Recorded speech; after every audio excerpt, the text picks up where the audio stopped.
Hello guys, ഇന്ന് നമ്മൾ പരിചയപ്പെടാൻ പോകുന്നത് ലേറ്റസ്റ്റായി ഹോട്ട്സ്റ്റാറിൽ റിലീസ് ചെയ്ത ഗുഡ് വൈഫ് എന്ന സീരീസാണ്. എപ്പിസോഡ് 1ൻ്റെ തുടക്കത്തിൽ നമ്മുടെ നായികയും നായകനും അവരുടെ 16th വെഡ്ഡിംഗ് ആനിവേഴ്സറി തൻ്റെ മക്കളുടെയും ഫാമിലിയുടെയും ഒപ്പം സെലിബ്രേറ്റ് ചെയ്യുകയാണ്. ഇതിനിടയിൽ അവിടെ കൂടിയിരിക്കുന്ന എല്ലാവരുടെയും മൊബൈൽ ഫോണിലേക്ക് നായകൻ്റെ ഒരു അശ്ലീല വീഡിയോ നോട്ടിഫിക്കേഷൻ വരുന്നു. നായിക കിച്ചണിൽ ജോലി ചെയ്തുകൊണ്ടിരിക്കുന്നതിൻ്റെ ഇടയിൽ അവളുടെ ഫ്രണ്ടോ റിലേറ്റീവോ അവളെ വീഡിയോ കാണിക്കുന്നു. തൻ്റെ കുട്ടികളും ഈ വീഡിയോ കാണരുത് എന്ന പേടിയിൽ അവൾ കുട്ടികളെ വിളിച്ചുകൊണ്ട് ഒരു റൂമിൽ കയറി കഥ കടയ്ക്കുന്നു. പിറ്റേ ദിവസം നമ്മുടെ നായകൻ അസിസ്റ്റൻ്റ് അഡ്വക്കേറ്റ് ജനറൽ ആയതുകൊണ്ട് തന്നെ അവന് മുകളിൽ നിന്നുള്ള പ്രഷർ കാരണം രാജിവെക്കേണ്ടി വരുന്നു. അവൻ്റെ വീടിൻ്റെ പുറത്ത് മീഡിയയും പ്രസ്സും എല്ലാം വന്ന് കൂടുന്നു. അവൻ പക്ഷേ അവരോട് ഉത്തരം പറയാതെ നേരെ റൂമിൽ കയറി വന്ന് നമ്മുടെ നടിയോട് താൻ നിരപരാധിയാണെന്നും ഇതൊന്നും താൻ ചെയ്തിട്ടില്ലെന്നും ഇതെല്ലാം ഫേക്ക് വീഡിയോ ആണെന്നും അവളോട് പറയുന്നു. വേറെ ആരും വിശ്വസിച്ചില്ലെങ്കിലും അവനെ വിശ്വസിക്കണമെന്ന് അവൻ പറയുന്നു. പക്ഷെ അപ്പോഴേക്കും അവിടെ പോലീസ് വന്ന് കൈക്കൂലി മേടിച്ചതിനും ഇങ്ങനെ ഒരു വീഡിയോ പുറത്തു വന്നതിനും അവനെ അറസ്റ്റ് ചെയ്തുകൊണ്ട് പോകുന്നു. കുറച്ച് നാളുകൾക്ക് ശേഷം കേസിന് വേണ്ടി പണം ചെലവാക്കുന്നത് കൊണ്ട് തന്നെ നായികയും മക്കളും അമ്മായിയമ്മയും കൂടെ ഒരു കൊച്ചു വീട്ടിലേക്ക് താമസം മാറുന്നു. പുറമേ നായിക വളരെ സ്ട്രോങ് ആയി കാണിക്കുമെങ്കിലും ആൾ വളരെ ഡെസ്പാണ്. അങ്ങനെ ഒരു ദിവസം അവൾ കാറിൽ പോയിക്കൊണ്ടിരിക്കുന്നതിൻ്റെ ഇടയിൽ അവളുടെ ഒരു ഫ്രണ്ട് അവൾ ഓക്കെ ആണോ എന്നറിയാൻ വേണ്ടി മെസ്സേജ് അയക്കുന്നു. ആ ഫ്രണ്ട് ALH ഫേമിലെ ഒരു സീനിയർ അഡ്വക്കേറ്റ് ആണ്. തൻ്റെ മണി ക്രൈസിസ് കാരണം നായിക അവനോട് തനിക്കൊരു ജോലി ഓപ്പർച്യൂണിറ്റി കിട്ടുമോ എന്ന് ചോദിക്കുന്നു. അപ്പോഴാണ് നമുക്ക് മനസ്സിലാവുന്നത് നായിക പണ്ട് അഡ്വക്കേറ്റ് ആയിട്ട് പ്രാക്ടീസ് ചെയ്ത ഒരാളാണ്. പക്ഷേ കല്യാണം കഴിഞ്ഞിട്ട് കുട്ടികളെയും ഹസ്ബൻഡിനെയും നോക്കാൻ വേണ്ടി അവൾ തന്നെയാണ് അതിൽ നിന്ന് മാറി ഹൗസ് വൈഫായിട്ട് ചെയ്തത്. കുറച്ച് നേരം കഴിഞ്ഞ് ഈ ഫ്രണ്ട് നായികയെ ഫോൺ വിളിച്ചിട്ട് തൻ്റെ ഫേമിൽ ഒരു ജൂനിയർ അഡ്വക്കേറ്റിൻ്റെ ഓപ്പർച്യൂണിറ്റി ഉണ്ടെന്ന് അറിയിക്കുകയും നായിക അത് സന്തോഷത്തോടെ സ്വീകരിക്കുകയും പിറ്റേ ദിവസം വന്ന് ജോയിൻ ചെയ്യാമെന്ന് പറയുകയും ചെയ്യുന്നു. പിറ്റേ ദിവസം നായിക ഈ ഫേമിൽ ജോയിൻ ചെയ്യാൻ എത്തുന്നത് തന്നെ 15 minutes ലേറ്റ് ആയിട്ടാണ്. അതിനവിടുത്തെ ഹെഡ് അവൾക്കൊരു വാർണിംഗും കൊടുക്കുന്നു. അത് കഴിഞ്ഞ് ഈ നായിക ഈ ഫ്രണ്ടുമായിട്ട് സംസാരിക്കുമ്പോഴാണ് നമുക്ക് മനസ്സിലാവുന്നത് ഇവൻ അവളുടെ എക്സ് ലവറാണെന്ന്. കുറച്ച് നേരം കഴിഞ്ഞ് ഈ ഫേമിൻ്റെ ഹെഡായിട്ടുള്ള മാഡം നായികയെ ഓഫീസിലേക്ക് വിളിക്കുന്നു. അവരുടെ സംസാരത്തിൻ്റെ ഇടയിലാണ് നമുക്ക് മനസ്സിലാവുന്നത് നായിക ഇപ്പോൾ പ്രൊബേഷൻ പീരീഡിലാണുള്ളത്. ആക്ച്വലി ഈ പൊസിഷന് വേണ്ടി നായികയും ഉമർ എന്ന് പറഞ്ഞ ഒരാളും ഒരേപോലെ മത്സരിക്കുന്നു. 6 months കഴിഞ്ഞ് അവരുടെ പെർഫോമൻസ് ബേസിസിൽ ഇവരിൽ ഒരാൾക്ക് മാത്രമേ പെർമനൻ്റ് ആയിട്ട് അവിടെ ജോലി കിട്ടുകയുള്ളൂ. പിന്നെ നായികയുടെ മക്കളുടെ സ്കൂളിൽ അവരുടെ അച്ഛൻ്റെ വീഡിയോ വൈറലായതുകൊണ്ട് തന്നെ കുട്ടികൾക്ക് വളരെ പരിഹാസം അനുഭവിക്കേണ്ടി വരുന്നു. അത് കഴിഞ്ഞ് നായികയും നമ്മുടെ ഫേമിൻ്റെ ഹെഡും കൂടെ മൈനർ A വേഴ്സസ് വേൽപാണ്ഡ്യൻ എന്ന് പറഞ്ഞ ഒരു കേസ് വാദിക്കാനായി കാറിൽ പോയിക്കൊണ്ടിരിക്കുകയാണ്. പക്ഷേ ഹെഡിന് വേറൊരു കേസ് വാദിക്കാൻ വേണ്ടി ഹൈക്കോർട്ടിൽ പോകാനുള്ളത് കൊണ്ട് തന്നെ നമ്മുടെ നായികയോട് ജൂനിയറിനോട് ചോദിച്ച് കേസിൻ്റെ ഡീറ്റെയിൽസ് വാങ്ങിക്കാനും ഒരു പാസ് ഓവർ എടുത്തു വയ്ക്കാനും പറഞ്ഞ് നായികയെ കോർട്ടിൽ ഡ്രോപ്പ് ചെയ്തിട്ട് ഹെഡ് പോകുന്നു. ജൂനിയർ അസോസിയേറ്റ് നായികയ്ക്ക് കേസൊന്നും കൊടുക്കാതെ ജസ്റ്റ് പാസ് ഓവർ മാത്രം എടുത്തു വയ്ക്കാൻ പറയുന്നു. അപ്പോഴാണ് നമ്മൾ പുതിയൊരു ക്യാരക്ടറിനെ പരിചയപ്പെടുന്നത് സ്നേഹ ഇതേ ALH ഫേമിൽ വർക്ക് ചെയ്യുന്ന വേറൊരു എംപ്ലോയി ആണ്. സ്നേഹയാണ് നായികയ്ക്ക് ഈ കേസിനെ പറ്റിയുള്ള ഡീറ്റെയിൽസ് കൊടുക്കുന്നത്.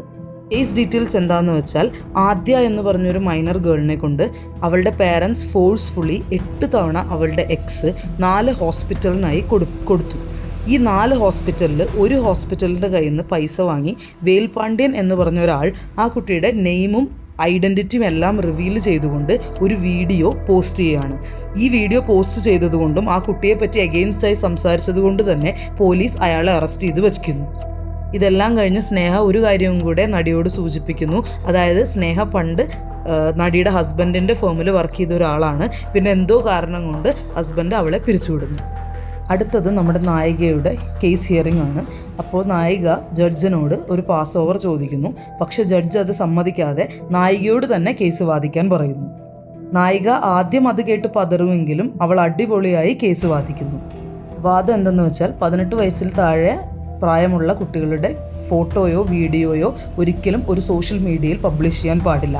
അപ്പോൾ അതുകൊണ്ട് തന്നെ ആ വീഡിയോ പബ്ലിഷ് ചെയ്ത ആൾക്ക് ബെയിൽ റിജക്റ്റ് ചെയ്യണമെന്ന് നായിക പറയുന്നു. അത് തന്നെ ജഡ്ജ് സമ്മതിച്ച് ബെയിൽ അയാൾക്ക് റിജക്റ്റ് ചെയ്യുന്നു. പിന്നെ ഒരു കാര്യം കൂടെ, ഈ വേൽപാണ്ഡ്യൻ തന്നെയാണ് നായികയുടെ ഹസ്ബൻഡിൻ്റെ വീഡിയോ ഫസ്റ്റ് സീനിൽ പബ്ലിഷ് ചെയ്ത ആൾ.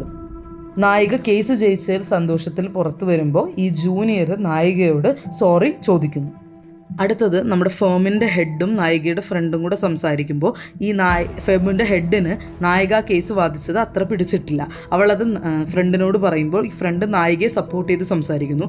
അപ്പോൾ ഹെഡ് ഈ ഫ്രണ്ടിനെ കളിയാക്കിയിട്ട് നിൻ്റെ എക്സ് ആയതുകൊണ്ടാണ് നിനക്ക് അവളോട് ഇത്ര സോഫ്റ്റ് കോർണർ എന്ന് പറയുന്നു.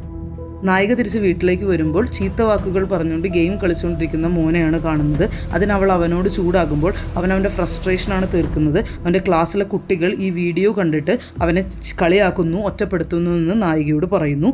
അതിന് അവൾ നീ ആ വീഡിയോ കണ്ടോ എന്ന് ചോദിക്കുമ്പോൾ അവൻ കണ്ടുവെന്നും അനിയത്തി കണ്ടില്ലെങ്കിൽ അത് ഭാഗ്യമെന്ന് പറഞ്ഞ് ആ സീൻ അവിടെ കഴിയുന്നു. പിറ്റേ ദിവസം നമ്മുടെ നായികനെ കാണാൻ വേണ്ടി ജയിലിലേക്ക് വരികയാണ്. അവിടെ വെച്ച് നായിക അഡ്വക്കേറ്റായി പിന്നെയും പ്രാക്ടീസ് ചെയ്യുന്നതിൽ നമ്മുടെ നായികയെ അപ്രീഷിയേറ്റ് ചെയ്യുന്നു. അതുപോലെ തന്നെ വേൽപ്പാണ്ടിയൻ വേഴ്സസ് മൈനർ ഗേളിൻ്റെ കേസ് കുറച്ച് സൂക്ഷിച്ച് ഹാൻഡിൽ ചെയ്യാൻ നായികയെ ഉപദേശിക്കുന്നു. പക്ഷെ നായികയ്ക്ക് നായകനോട് ഇപ്പോഴും ദേഷ്യം തന്നെയാണ്. അവൾ മക്കളുടെ അവസ്ഥ ഓർത്തുകൊണ്ട് ഇവനോട് ചൂടാകുന്നു. അപ്പോഴാണ് നായകൻ താൻ ജയിലിൽ സേഫ് അല്ലെന്നും ആരൊക്കെയോ തന്നെ കൊല്ലാൻ ശ്രമിക്കുന്നുണ്ടെന്നും നായികയോട് പറയുന്നു.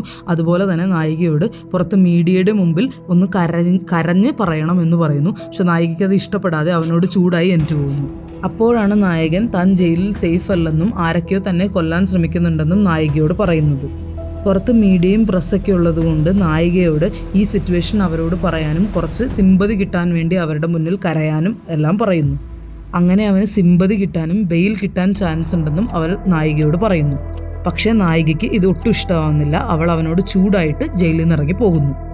ജയിലിൽ നിന്ന് തിരിച്ചു പോകും വഴി കാറിൽ വെച്ച് നായികയുടെ മോളുടെ സ്കൂളിലെ പ്രിൻസിപ്പൾ അവളെ വിളിച്ചിട്ട് മോള് ടെറസിൻ്റെ എഡ്ജിലിരിക്കുകയാണെന്നും നായികയോട് ഇപ്പോൾ തന്നെ സ്കൂളിലെത്തണമെന്നും പറഞ്ഞ് ഫോൺ വയ്ക്കുന്നു.